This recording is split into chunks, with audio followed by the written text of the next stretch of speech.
नमस्कार. खरं तर मी आजच्या या व्हिडिओमध्ये पुढच्या 40 दिवसांचा तुम्हाला डे वाईज प्लॅन देणार आहे. हा आजचा व्हिडिओ यासाठी बनवतोय कारण का विद्यार्थ्यांना आता काही विद्यार्थ्यांनी क्रॅश कोर्समध्ये एनरोल केले आहेत, काही विद्यार्थ्यांचं कोचिंग सेंटर चालूच आहे, काही विद्यार्थी सेल्फ स्टडीसुद्धा केले पाहिजेत.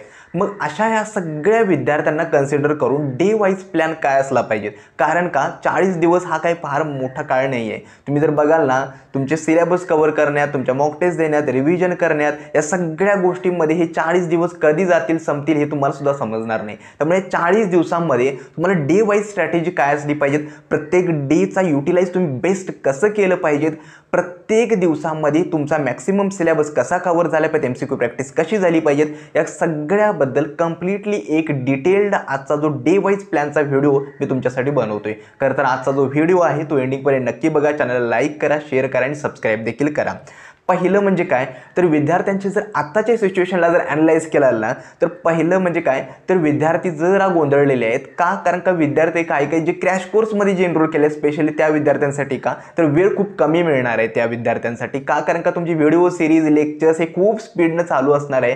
मग वेळ कसा मॅनेज करायचा हा प्रश्न त्यांच्या पुढे असणार आहे. दुसरं म्हणजे काय, जे विद्यार्थी सेल्फ स्टडी करतात त्या विद्यार्थ्यांना खरं गरज असते ती मोटिवेशनची. का? कारण का विद्यार्थी सेल्फ स्टडी करतात ना, त्या विद्यार्थ्यांना नेहमी असं वाटतं की माझा अभ्यास करतोय परंतु होत नाहीये, जेवढे जे रिझल्ट आहे किंवा आउटपुट आहे ते निघत नाहीये. आणि तिसरी स्टडी म्हणजे काय तर लास्टच्या एका महिन्यामध्ये मला चांगला स्कोर करायचा आहे, 95+ 99+ पर्सेंटाईल स्कोर करायचा आहे. मग लास्टच्या शेवटच्या एका महिन्यामध्ये रिसोर्सेस कोणते फॉलो करायचे याबद्दल सुद्धा विद्यार्थ्यांच्या मनामध्ये कन्फ्युजन आहे.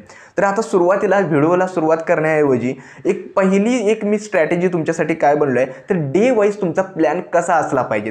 का? कारण का आता जो येणारे 40 दिवस आहेत ना, मी अज्युम करतोय की 15 मार्च ते 25 एप्रिल म्हणजे जोपर्यंत तुमची CET एक्झाम आहे तोपर्यंत एक दिवस तुम्हाला बेस्ट युटिलाइज करावं लागणार आहे. त्यामुळे एका दिवसाचं प्लॅनिंग सुद्धा तुम्हाला खूप चांगल्या पद्धतीने करावं लागणार आहे, जेणेकरून तुम्ही जे टार्गेट सेट केले आहेत त्या दिवसासाठी ते तुम्ही फुल्ली पूर्ण सॅटिस्फाय केले पाहिजेत. आता पहिल्या स्ट्रॅटेजीवरती येतो की पुढचे जे तुमचे 40 दिवस आहेत त्याचं प्लॅनिंग तुम्हाला कसं कव्हर करायचं आहे. या 40 दिवसांपैकी तुम्हाला स्वतःला ठरवायचं आहे की तुम्ही किती दिवस सिलेबस कव्हर करण्यासाठी देणार आहात, किती वेळ तुम्ही मॉक टेस्टसाठी देणार आहात आणि किती वेळ तुम्ही तुमची जी रिव्हिजन आहे त्यावरती देणार आहात. हे प्रत्येक विद्यार्थ्यासाठी मी इंडिव्हिज्युअली यासाठी सांगतोय कारण का सर्व प्रकारचे विद्यार्थी हा व्हिडिओ बघतात. काही विद्यार्थी 0 लेवलपासून स्टार्ट करणारे सुद्धा आहेत, काही विद्यार्थ्यांचं चांगलं प्रिपरेशन झालेलं पण आहे आणि काही विद्यार्थ्यांचं तर आतापासून ते मॉक टेस्ट स्टार्ट करणारे पण विद्यार्थी आहेत. मग आता या वेळेपासून जर तुम्ही स्टार्ट करणार आहात तर अजूम करा की जे विद्यार्थ्यांचं काहीच प्रिपरेशन झालं नाही, जे 0 लेवलपासून स्टार्ट करतायत अशा विद्यार्थ्यांनी माझं एक सजेशन काय असणार आहे तर जे पुढचे जे अप्रॉक्सिमेटली पुढच्या 40 पैकी जे 25 दिवस आहेत म्हणजेच तुम्ही म्हणू शकता की 15 मार्चपासून 10 एप्रिलपर्यंत एवढा जो वेळ आहे यामध्ये तुमचा सिलेबस तुम्हाला होईल तेवढा सिलेबस लवकरात लवकर कव्हर करायचा आहे. सिलेबस कसा कव्हर करायचा आहे मी मागच्या व्हिडिओमध्ये सुद्धा सांगितलं होतं की सुरुवात हाय वेटेज टॉपिक्सपासून करा. MCQ थिअरीसाठी कमीत कमी वेळ, जास्तीत जास्त वेळ MCQ प्रॅक्टिस. MCQमध्ये सुरुवातीला प्राधान्य द्यायचं आहे ते PYQजला. PYQज कुठून मिळतील तर ते स्कोर बूस्टर तुम्हाला प्रिपेअर करायचं आहे. PYQज लास्ट 3 इयर्सचे जरी परफेक्ट केले तरी तुम्ही अर्धी लढाई तुम्ही इथे जिंकाल. का? कारण का लास्ट 3 इयर्सचे PYQज आहेत ना, क्वेश्चनची difficulty level moderate, easy, difficult तिन्ही प्रकारचे क्वेश्चन सगळे तुम्हाला त्या PYQजमध्ये मिळतील. 3 इयर्सचे PYQज जर परफेक्ट केले तर तुम्हाला बेस्ट राहील. आता येतो डे वाईज प्लॅन काय असणार आहे, जो व्हिडिओचा मेन कंटेंट आहे त्यावरती. डे वाईज प्लॅन म्हणजेच काय तर तुम्हाला तुमचा दिवस बेस्ट युटिलाइज करता आला पाहिजे. म्हणजेच काय, समजा मी आज एखाद्या दिवसाचे टार्गेट ठरवले की मी फिजिक्सचा केमिस्ट्रीचे 2 टॉपिक्स कव्हर करणार आहेत. मग हे टॉपिक तुम्हाला कधी कव्हर करायचे आहेत, कसे कव्हर करायचे आहेत, त्याची थिअरी किती कव्हर करायची आहे, त्याच्या सिलेबसमध्ये त्याचे MCQs किती प्रॅक्टिस करायचे, किती PYQ सॉल्व करणं गरजेचं आहे, हे तुमचं प्लॅनिंग असतं डे वाईज प्लॅनमध्ये. आणि जे विद्यार्थी आता त्यामध्ये सुद्धा जे विद्यार्थी क्रॅश कोर्समध्ये एनरोल असणार आहेत अशा विद्यार्थ्यांसाठी काय सांगतो, ज्या विद्यार्थ्यांनी क्रॅश कोर्समध्ये एनरोल केलेलं आहे त्यांच्यासाठी जरा शेड्यूल हेक्टिक असू शकतं.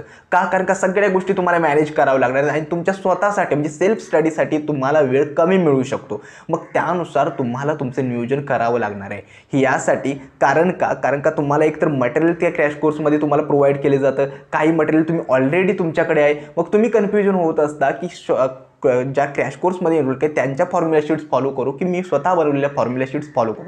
त्यामुळे जे क्रॅश कोर्समध्ये एनरोल झालेले विद्यार्थी आहेत त्यांना स्मार्टली आपला डे जो आहे तो तुम्हाला प्लॅन करावा लागेल. आणि जे विद्यार्थी सेल्फ स्टडी करतात त्यांच्यासाठी मी 3 स्लॉट्स बनवले आहेत. एक म्हणजे काय 4-2-3-3 असा एक रूल बनवला आहे. त्यामध्ये 4 तासांचा जो आहे तो मी मॅथ्ससाठी देतो. 2 तास मी एक स्पेशली राखीव करून ठेवले आहेत ज्यामध्ये समजा डेमध्ये तुमचे MCQ सॉल्व नाही झाले किंवा काही पेंडिंग वर्क असेल तर ते तुमच्या 2 तासामध्ये सॉल्व झालं पाहिजे. नेक्स्ट 3 आवर्समध्ये तुमची केमिस्ट्री आणि नेक्स्ट 3 आवर्समध्ये तुमचं फिजिक्स. म्हणजेच काय 4:2:3:3 या रेशोमध्ये तुम्हाला तुमचा जो डे आहे तो तुम्हाला प्लॅन करायचा आहे. हे जे विद्यार्थी सेल्फ स्टडी करतात त्यांच्यासाठी. आणि जे क्रॅश कोर्समध्ये एनरोल आहेत अशा विद्यार्थ्यांचा आता होतं असं की क्रॅश कोर्सचा टायमिंग सुद्धा खूप सगळ्या विद्यार्थ्यांचा वेगवेगळा असतो. त्यामुळे ते मॅनेज करणं हे तुमच्यावरती मी सोपवतो की तुम्हाला तुमच्यानुसार ते मॅनेज करायचं आहे. आता डेमध्ये तुम्हाला मॅनेज कसं करायचं आहे याबद्दल सांगतो.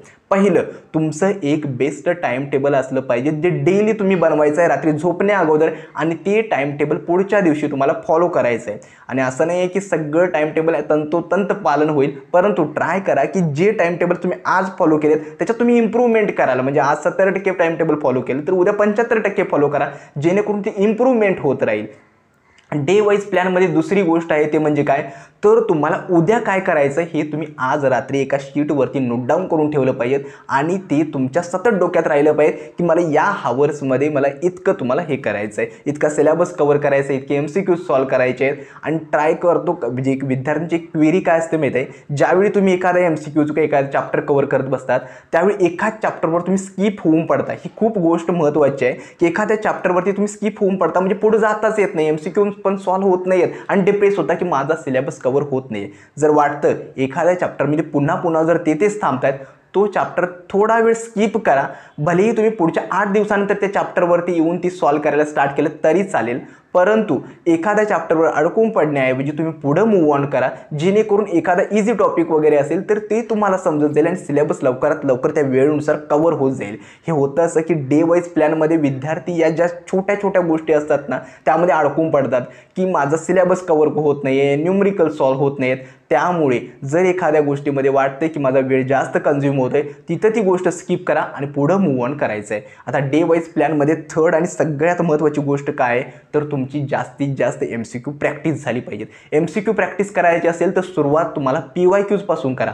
PYQs खूप इम्पॉर्टंट आहे. मी प्रत्येक व्हिडिओमध्ये सांगत असतो विद्यार्थी काय करतात तर बाजारामध्ये कोणतंही मटेरियल रेफर करतात आणि MCQ सॉल्व करत बसतात जे CETच्या रिलेव्हंट पण नाही आहे. ज्याची MCQची किंवा डिफिकल्टी लेवल आहे ती CET बरोबर मॅच होत नाही आहे असे रिसोर्सेस फॉलो करत बसतात.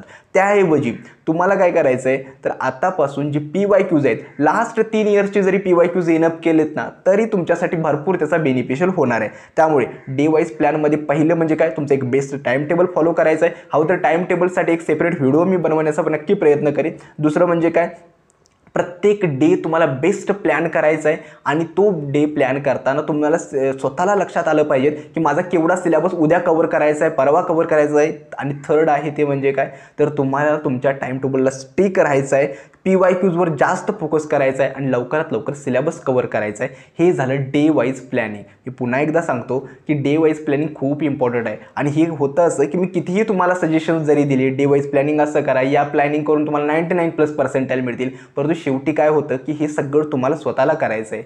मी कितीही सांगितलं की कोणत्याही मोठ्या यूट्यूबरचा जरी व्हिडिओ बघितला तरी हे सगळं जे मोटिवेशन आहे हे एक्सटर्नल मोटिवेशन आहे. त्यामध्ये तुम्हाला काही तुम्ही जास्तीत जास्त 2-3-4 दिवस अभ्यास कराल त्यानंतर तुम्हाला स्वतःलाच डिप्रेस व्हायचं सगळे. त्यामुळे स्वतः तुम्हाला माहिती असलं पाहिजे की मला हे का करायचं आहे. आणि हे असं नाही की रिझन्स देत बसा की MCQ सॉल्व होत नाहीत, PYQ भलेही ते सॉल्व होत नाही आहेत परंतु ती प्रॅक्टिस करण्याची जबाबदारी ही तुमची आहे. पुढचे 40 दिवस तुम्हाला झोकून द्यायचं आहे. आणि या MCQs असू देत किंवा CET एक्झाममध्ये इतकं काहीही डिफिकल्ट नाही आहे. फक्त काय प्रॉपर तुमचं प्लॅनिंग असलं पाहिजे, तुमचे 40 दिवस तुम्हाला मॅनेज करता आलं पाहिजे, तुमचं टाइम टेबल तुम्हाला फॉलो झालं पाहिजे आणि MCQची प्रॅक्टिस झाली पाहिजे. खरं तर आजचा जो व्हिडिओ होता तो कम्प्लिटली तुम्हाला डे कसा मॅनेज करायचा आहे त्याबद्दल होता. कोणत्याही नवीन टॉपिकवरती जरी व्हिडिओ असेल ते देखील मला कमेंट सेक्शनमध्ये कळवा. आजचा हा व्हिडिओ मी येथेच थांबवतो. धन्यवाद.